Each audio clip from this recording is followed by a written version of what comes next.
મિત્રો, એકાદશીના દિવસથી ભગવાન શ્રીહરિ વિષ્ણુ તેની યોગ નિંદ્રામાં જતા રહે છે. ભગવાન પોઢી જાય છે. આથી આ એકાદશીને દેવપોઢી એકાદશી, હરિશયન એકાદશી કે દેવશયન એકાદશી કહે છે. આ 4 મહિનાના સમયગાળાને ચાતુર્માસ કહે છે. આજથી ચાતુર્માસ શરૂ થાય છે. જ્યારે દેવઉઠી એકાદશી આવશે ત્યારે ચાતુર્માસના પારણા થશે, ચાતુર્માસ પૂરો થશે. મિત્રો, દેવપોઢી એકાદશીએ ભગવાન શ્રી હરિ વિષ્ણુ 4 મહિના માટે યોગ નિંદ્રામાં જતા રહે છે. આથી આ દિવસથી ધર્મ કર્મ કે ધાર્મિક વ્રતો તહેવારો દાન પુણ્ય જપ તપ વગેરેનો સમયગાળો શરૂ થાય છે. આ 4 મહિના દરમિયાન અમુક માંગલિક કાર્યો જેવા કે લગ્ન, જનોઈ, મુંડન વગેરે નથી કરી શકાતા.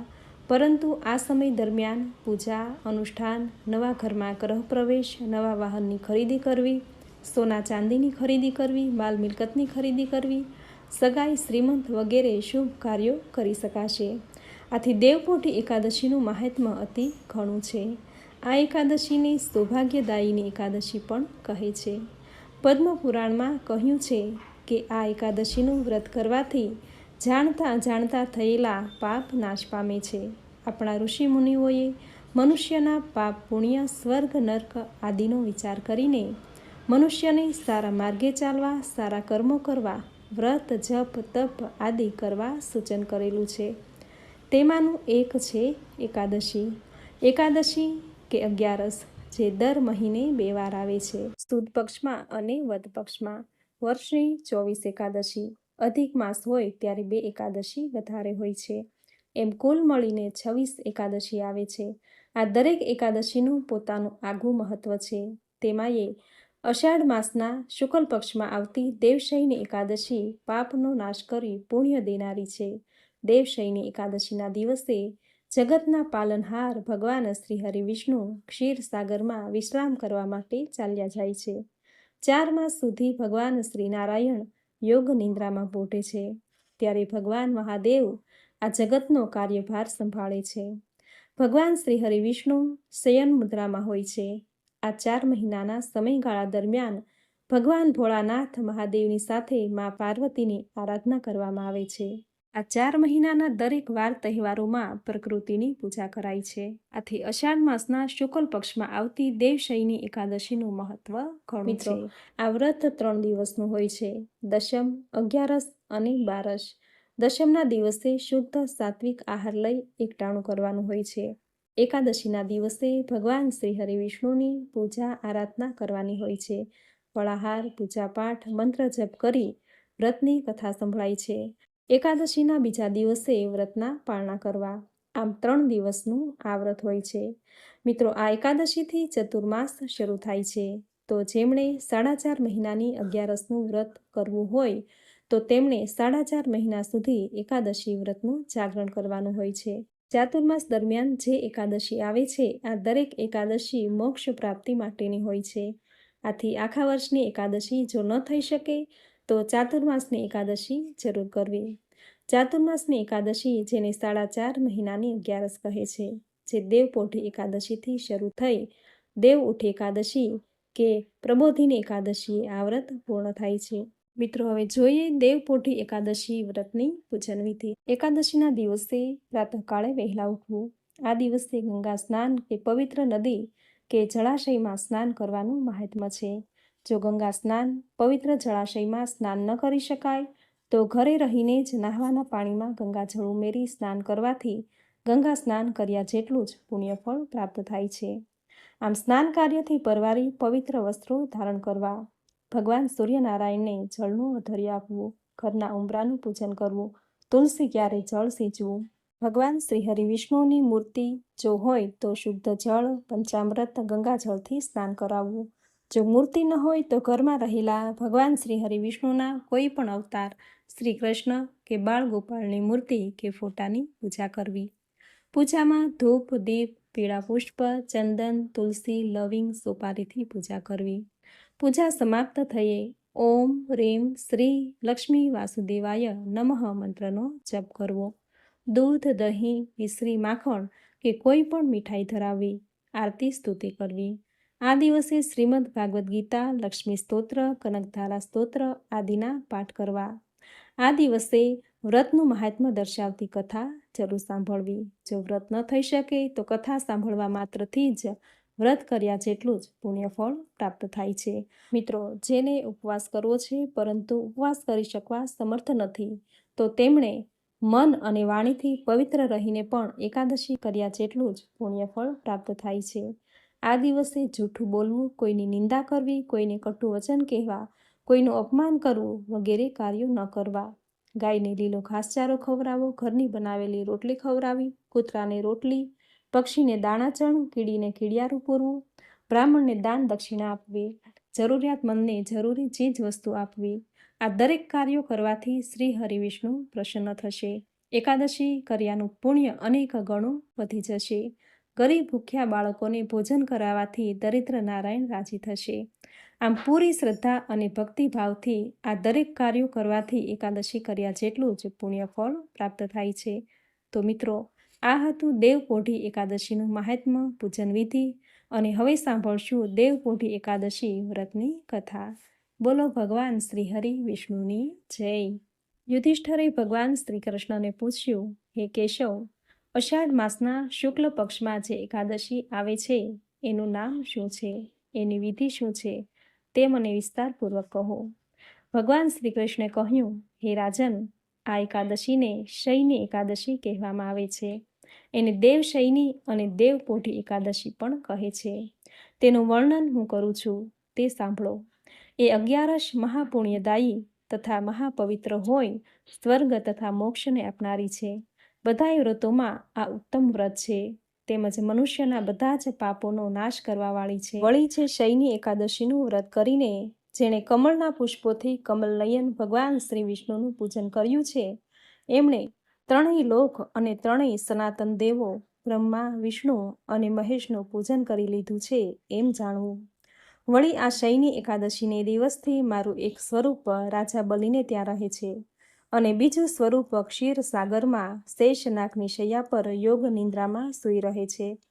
ત્યાર પછી હે રાજન, કાર્તિક મહિનાની શુક્લ પક્ષની પ્રબોધિની અથવા તો દેવ ઉઠી એકાદશી આવે ત્યાં સુધી તેઓ ક્ષીર સાગરમાં જ યોગ નિંદ્રામાં સૂઈ રહે છે. આમ અષાઢ સુદની શયની એકાદશીથી લઈને કાર્તિક સુદની પ્રબોધિની એકાદશી સુધીનો કાળ સર્વ ધર્મોમાં ઉત્તમોત્તમ ગણાય છે.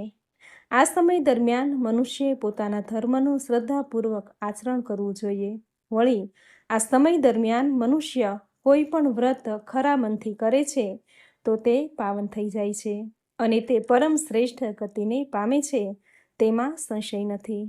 એટલે દરેક મનુષ્યે પ્રયત્નપૂર્વક આ શયની નામની એકાદશીનું વ્રત ભક્તિભાવપૂર્વક કરવું જોઈએ, કારણ કે એના જેવું પવિત્ર અને પાપનાશક બીજું કોઈ વ્રત નથી.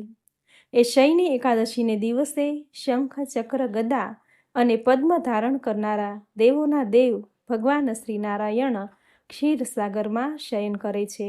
માટે તે દિવસે તેમનું વ્રત કરીને એમનું સંપૂર્ણ શ્રદ્ધાથી પૂજન કરવું જોઈએ અને રાત્રે ભક્તિભાવપૂર્વક જાગરણ પણ કરવું જોઈએ. એથી એ વ્રત કરનારને જે પુણ્ય પ્રાપ્ત થાય છે તેની ગણતરી કરવા ચતુર્મુખ શ્રી બ્રહ્મા પણ શક્તિમાન નથી. માટે હે રાજન, આ શયની એકાદશીનું ઉત્તમ વ્રત કરનારો ચાંડાળ હોય તો પણ એ મને પ્રિય થાય છે, કારણ કે એ શયની એકાદશીનું વ્રત સર્વે પાપોને દૂર કરનાર તથા ભોગ અને મોક્ષને આપનાર છે, એમાં કોઈ પણ જાતનો સંશય નથી. વળી એ શયની એકાદશી અથવા દેવપોઢી એકાદશીથી લઈને કાર્તિક માસ સુધીની સુદની, પ્રબોધિની અથવા દેવ ઉઠી એકાદશીના ચાતુર્માસ દરમિયાન જે મનુષ્યો ભગવાન શ્રી વિષ્ણુ સમક્ષ ઘીનો દીવો કરી ખાખરાના પાનમાં એક વખત ભોજન કરીને વ્રત કરે છે, તે મનુષ્યો મને પ્રિય છે. વળી આ ચતુર્માસ દરમિયાન ભગવાન શ્રી વિષ્ણુ ક્ષીરસાગરમાં સૂઈ રહ્યા હોય છે, એટલે એ વ્રત કરનાર મનુષ્યે પથારી પાથર્યા વિના જમીન પર જ સૂઈ રહેવું જોઈએ. શ્રાવણ માસમાં શાક ન ખાવું જોઈએ, ભાદરવા માસમાં દહીં ન ખાવું જોઈએ, આસો માસમાં દૂધ ન પીવું જોઈએ અને કારતક માસમાં ચણા, તુવેર, વાલ, વટાણા, મગ જેવા દરેક 2 દળવાળા કઠોળનો ત્યાગ કરવો જોઈએ. વળી જે મનુષ્ય આ ચાતુર્માસ દરમિયાન દરેક નિયમોનું ચુસ્તપણે પાલન કરે છે તે અવશ્ય પરમ ગતિને પામે છે. વળી હે રાજન, આ એકાદશીના વ્રતનું પાલન કરવાથી જ મનુષ્ય સર્વે પાપોમાંથી મુક્ત થઈ જાય છે. માટે ભૂલ્યા વગર આ શયની એકાદશીનું વ્રત અવશ્ય કરવું જોઈએ. યુધિષ્ઠરે ભગવાન શ્રી કૃષ્ણને કહ્યું, હે કૃષ્ણ, તમે કહેલ શયની એકાદશીનું વ્રત અને એની વિધિ સાંભળી. હવે એના સંબંધમાં કોઈ પૌરાણિક કથા હોય તો મને કહો. ભગવાન શ્રી કૃષ્ણે કહ્યું, હે રાજન, નારદના પૂછવાથી બ્રહ્માજીએ કહેલી કથા હું તમને કહી સંભળાવું છું, તે તમે સાંભળો. પૂર્વે સૂર્યવંશમાં માધાંતા નામનો એક પ્રતાપી અને સત્યવાદી રાજા રાજ્ય કરતો હતો. તે પ્રજાપ્રેમી હતો. વળી એ ધર્મ અનુસાર પોતાના પુત્રોની જેમ પ્રજાનું પાલન કરતો. પ્રજા બધી રીતે સુખી હતી. તેના રાજ્યમાં કદી દુકાળ પડ્યો ન હતો. મોટી મોટી માનસિક પીડાઓ તેમજ અસાધ્ય શારીરિક રોગો પણ કોઈને થતા ન હતા. તેની પ્રજા નિર્ભય, નિરોગી તથા ધન ધાન્યથી સમૃદ્ધ હતી. તેમજ એ રાજાના ખજાનામાં પણ આવેલું ધન સંપૂર્ણ ન્યાય વડે જ મેળવાયેલું હતું. વળી એ રાજ્યમાં બધાય વર્ણો તથા આશ્રમોના લોકો પોતપોતાના ધર્મમાં પ્રવૃત્તિ કરી રહ્યા હતા.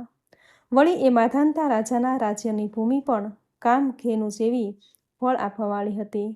એ ભૂમિ પુષ્કળ ધાન્ય ઉત્પન્ન કરતી. આમ સુખપૂર્વક અને આનંદમાં ઘણા વર્ષો વીતી ગયા. એક સમયે રાજાના પૂર્વજન્મના કોઈ પાપ કર્મને લીધે તેના રાજ્યમાં 3 વર્ષ સુધી વરસાદ થયો નહીં. પરિણામે દુકાળ પડ્યો. અન્નના ભંડારો પણ ખાલી થઈ ગયા. તેથી પ્રજા હવે ભૂખથી પીડાઈને દુઃખી થઈ રહી હતી. યજ્ઞો અને વેદોના અધ્યયનો પણ બંધ થઈ ગયા. આથી પ્રજા રાજા પાસે ગઈ અને વિનંતી કરી કે હે નૃપશ્રેષ્ઠ, તમારે અમારી વાત સાંભળવી જોઈએ. પુરાણોમાં પંડિતોએ કહ્યું છે કે વરુણદેવ કૃપા કરીને મેઘ સ્વરૂપે વૃષ્ટિ કરે છે અને એ વરસાદથી અનાજ ઉત્પન્ન થાય છે અને અનાજથી જ પ્રજાનું જીવન ટકી રહે છે. પરંતુ છેલ્લા 3 વર્ષથી વરસાદ થયો નથી. વરસાદ ન થવાથી અન્ન પાકતું નથી. અન્નના અભાવથી પ્રજા ભૂખથી મરણ પામે છે. માટે હે રાજા, વરસાદ થાય અને પ્રજા જીવે એવો કોઈ ઉપાય કરો. આ સાંભળી રાજાએ કહ્યું, હે મારા વહાલા પ્રજાજનો, તમારું કહેવું સાચું છે. કારણ કે અન્નને બ્રહ્મ કહેવામાં આવ્યું છે. અન્નને કારણે જ બધું ટકી રહ્યું છે. અન્નથી જ પાણી પદાર્થ ઉત્પન્ન થાય છે અને અન્નના લીધે જ જગત જીવન ધારણ કરે છે. લોકોના મોઢે આવું સાંભળવામાં આવે છે. તેમજ પુરાણોમાં પણ બહુ વિસ્તારપૂર્વક એવું વર્ણન છે. વળી એવું પણ કહે છે, રાજાના દુરાચારથી, અધર્મથી અને તેના અત્યાચારથી પણ વરસાદ થતો નથી. એથી મારો પણ કોઈ દોષ હોવો જોઈએ. આ સિવાય મારી પ્રજા આવું દુઃખ પામે નહીં. આ બાબતમાં હું ઘણા જ વિચારો કરું છું, પરંતુ મેં શું દોષ કર્યો છે તે મને સમજાતું નથી. છતાં હું તમારા બધાયના કલ્યાણ માટે કોઈને કોઈ ઉપાય જરૂર શોધી કાઢીશ. આમ કહીને પાકો નિશ્ચય કરીને રાજા માધાંતા થોડુંક સૈન્ય તેમજ થોડીક વ્યક્તિઓને લઈને વિધાતા અને ભગવાનને ભાવપૂર્વક નમસ્કાર કરીને જંગલમાં ગયા. ત્યાં જઈને મુખ્ય મૂર્તિઓ અને મોટા મોટા તપસ્વીઓના આશ્રમોમાં ફરવા લાગ્યા. આમ જંગલમાં ફરતા ફરતા એક દિવસ તેણે મહર્ષિ અંગરીશને જોયા. તેને જોતાં જ રાજાનું હૃદય આનંદથી ભરાઈ ગયું. રથમાંથી નીચે ઉતરી તેમને દંડવત પ્રણામ કર્યા.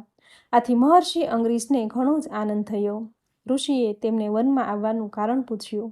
ત્યારે માધાંતાએ વિનયપૂર્વક કહ્યું, હે મહારાજ, હે મહર્ષિ, હું ધર્મવિધિ પ્રમાણે રાજ્ય કરું છું. મેં ઘણા યજ્ઞો કર્યા, દાન પણ ઘણું કર્યું છે. છતાં પણ મારા રાજ્યમાં વરસાદ કેમ થતો નથી? એનું કારણ મને સમજાતું નથી. મારી આ શંકાનું આપ નિવારણ કરો. તેમજ મને કોઈ એવો ઉપાય બતાવો કે જેથી કરીને વરસાદ થાય અને મારી પ્રજા સુખી થાય. અંગરીશ મહર્ષિએ કહ્યું, હે રાજન, આ સતયુગ છે અને તે બધા યુગોમાં ઉત્તમ છે. તેથી આ યુગમાં લોકો બ્રહ્મચર્યનું વ્રત પાલન કરનારા, પરમેશ્વર પરાયણ તથા વેદોના અધ્યયનમાં તત્પર રહેનારા હોય છે. આ યુગમાં ધર્મ પણ સત્ય, દયા, અહિંસા અને દાન આ 4 વિભાગોવાળા હોય પરિપૂર્ણ છે. તેમજ આ યુગમાં કેવળ બ્રાહ્મણો જ તપસ્વી હોવા જોઈએ. પરંતુ હે રાજેન્દ્ર, તમારા રાજ્યમાં એક અશૂદ્ર તપ કરી રહ્યો છે. એ અધર્મને કારણે તમારા દેશમાં વરસાદ થતો નથી. માટે એ શૂદ્રનો નાશ કરવાનો પ્રયત્ન કરો, જેથી અધર્મનો દોષ શાંત થશે. રાજા માધાંતે કહ્યું, હે મુનિવર, એક તો એ શૂદ્ર તપસ્યા કરી રહ્યો છે અને બીજું એ નિરઅપરાધી છે, તેથી હું તેનું અનિષ્ટ પણ નહીં કરું. એ સિવાયના કોઈ ધર્મના દોષને શાંત કરવા માટે કોઈ ધર્મનો આપ ઉપદેશ આપો, જેથી આ અનાવૃષ્ટિરૂપ ઉપદ્રવ નાશ પામે અને મારી પ્રજા સુખી થાય. રાજાની ટેક જોઈને મહર્ષિ અંગરીશે કહ્યું, હે રાજન, હું તમારી ન્યાયપ્રિયતાથી કસોટી કરવા ઈચ્છતો હતો. તમારા જવાબથી હું પ્રસન્ન થયો. તમે તમારા પ્રજાજનોમાં કોઈ ભેદ કરતા નથી. હવે તમે અને તમારી પ્રજા અષાઢ મહિનાની શુક્લ પક્ષની દેવશયની એકાદશીનું વ્રત કરો.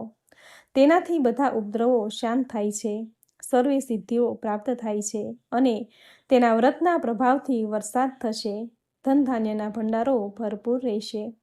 આથી રાજાને ઘણો જ આનંદ થયો. ઋષિને પ્રણામ કરીને પોતાની સાથે આવેલી વ્યક્તિઓ તેમજ સૈન્યની સાથે એ પોતાની રાજધાનીમાં આવ્યો. અષાઢ મહિનાની શયની એકાદશીના 2 દિવસ પહેલાં રાજાએ નગરમાં ઢંઢેરો પીટાવ્યો અને દરેક પ્રજાજનોને જાણ કરી કે સૌએ શયની એકાદશીનું વ્રત કરવું. રાજા સહિત સૌએ વિધિપૂર્વક આ વ્રત કર્યું. ભગવાન વિષ્ણુની પૂજા કરી, ઉપવાસ કર્યા અને એ રાત્રે ધૂન, ભજન, કીર્તન સહિત જાગરણ પણ કર્યું. એ વ્રતના પ્રભાવથી એ વર્ષે વરસાદ ખૂબ સારો થયો. ધરતી પાણીથી તરબોળ થઈ ગઈ. ખેતરો હર્યા ભર્યા ધાનથી સુશોભિત થઈ ગયા. પ્રજા સુખી થઈ ગઈ. ભગવાન શ્રી કૃષ્ણે કહ્યું, હે યુધિષ્ઠર, તમારે પણ આ શયની એકાદશીનું વ્રત અવશ્ય કરવું જોઈએ. વળી એ મોક્ષની ઈચ્છાવાળાઓએ પણ આ વ્રત ભક્તિભાવપૂર્વક કરવું જોઈએ. વળી એ એકાદશીના દિવસે પાણીથી ભરેલા ઘડાને વસ્ત્રથી ઢાંકીને દહીં અને ચોખાની સાથે બ્રાહ્મણને દાનમાં આપવું જોઈએ. સાથે છત્રી અને પગરખાં પણ આપવા જોઈએ. દાન આપતી વખતે આ મંત્રનું ઉચ્ચારણ કરવું, હે બુદ્ધ શ્રવણ નામ ધારણ કરવાવાળા ભગવાન ગોવિંદ, આપને નમસ્કાર હો, નમસ્કાર હો. મારા સઘળા પાપોનો નાશ કરીને આપ મને સર્વે પ્રકારના સુખ આપો. તમે ભક્તજનોને ભોગ અને મોક્ષ આપવાવાળા તેમજ સુખદાયક છો. હે રાજન, જે મનુષ્ય આ શયની એકાદશીની શ્રેષ્ઠ કથાની પાપો દૂર કરનારી સમજી પોતે સાંભળે છે તેમજ બીજાને સંભળાવે છે, તે મનુષ્ય પણ અશ્વમેઘ યજ્ઞ કર્યાનું ફળ મેળવે છે. આ પ્રમાણે અષાઢ માસના શુક્લ પક્ષની દેવશયની એકાદશી વ્રત કથા સંપૂર્ણમ. બોલો ભગવાન શ્રી હરિ વિષ્ણુની જય. મિત્રો, જે કોઈ મનુષ્ય એકાદશીનું વ્રત, પૂજા કે ઉપવાસ કરે છે તેને સુખ, શાંતિ, સૌભાગ્ય, યશ, કીર્તિ, આયુષ્ય, આરોગ્ય, લક્ષ્મી અને સંતાનની પ્રાપ્તિ થાય છે. જે વ્યક્તિ એકાદશીનું વ્રત કરવા સમર્થ નથી તેમણે એકાદશીની મહાત્મ્ય કથા સાંભળવા માત્રથી જ એકાદશી કર્યાનું પુણ્યફળ પ્રાપ્ત થાય છે. ભગવાન વેદવ્યાસે કહ્યું છે કે શાસ્ત્રમાં બતાવેલા 5 અનુષ્ઠાનમાંથી વ્યક્તિ કોઈ પણ એક અનુષ્ઠાન કરે તો તેને કીર્તિ, સ્વર્ગ અને મોક્ષની પ્રાપ્તિ થાય છે. આ 5 અનુષ્ઠાનમાં પહેલું છે માતા પિતાની સેવા, બીજું છે સૌભાગ્યવતી સ્ત્રીએ કરેલ પતિની સેવા, ત્રીજું છે સર્વ પ્રત્યે સંભાવ રાખવો, ક્યારેય તારું મારું ન કરવું, ચોથું છે મિત્રનો દ્રોહ કદી ન કરવો, પાંચમું છે ભગવાન શ્રી વિષ્ણુનું પૂજન ભજન કરવું. આ 5 મહાયજ્ઞો શાસ્ત્રોમાં બતાવ્યા છે. આથી દરેક મનુષ્યે એકાદશીનું વ્રત જરૂર કરવું જોઈએ. એકાદશીનું વ્રત ભગવાન શ્રી હરિને અત્યંત પ્રિય છે. માટે એકાદશીનું વ્રત ખૂબ જ ફળદાયી છે. દરેક એકાદશીના દિવસે તુલસી માતાની પૂજા કરવી, શાલિગ્રામની પૂજા કરવી, ગાય માતાની સેવા પૂજા કરવી. આમ કરવાથી ભગવાન શ્રી લક્ષ્મીપતિ અત્યંત રાજી થશે, પ્રસન્ન થઈ સુખ, સમૃદ્ધિ, આરોગ્ય, આયુષ્ય, સંતાન અને લક્ષ્મીના આશીર્વાદ આપશે. તો મિત્રો, આ હતું અષાઢ માસના શુક્લ પક્ષની દેવપોઢી એકાદશી વ્રતની વિધિ, તેનું મહાત્મ્ય અને કથા, જે તમે પૂરી શ્રદ્ધાથી અંત સુધી સાંભળી. જે સાંભળવી તમને જરૂર ગમી હશે. તો વિડીયોને લાઈક કરી કોમેન્ટમાં જય શ્રી હરિ વિષ્ણુ, જય માતા લક્ષ્મી જરૂર લખજો. ચેનલ પર નવા છો તો ચેનલ સબસ્ક્રાઈબ કરી બાજુમાં બેલ આઇકોન પ્રેસ કરી દેજો, જેથી આપણા આવતા દરેક નવા વિડીયોની નોટિફિકેશન તમને મળતી રહે. તો ફરી મળીશું આવી જ નવી ધાર્મિક માહિતી, નવી ધાર્મિક કથા સાથે. ત્યાં સુધી આપ સૌને મારા જય શ્રી કૃષ્ણ.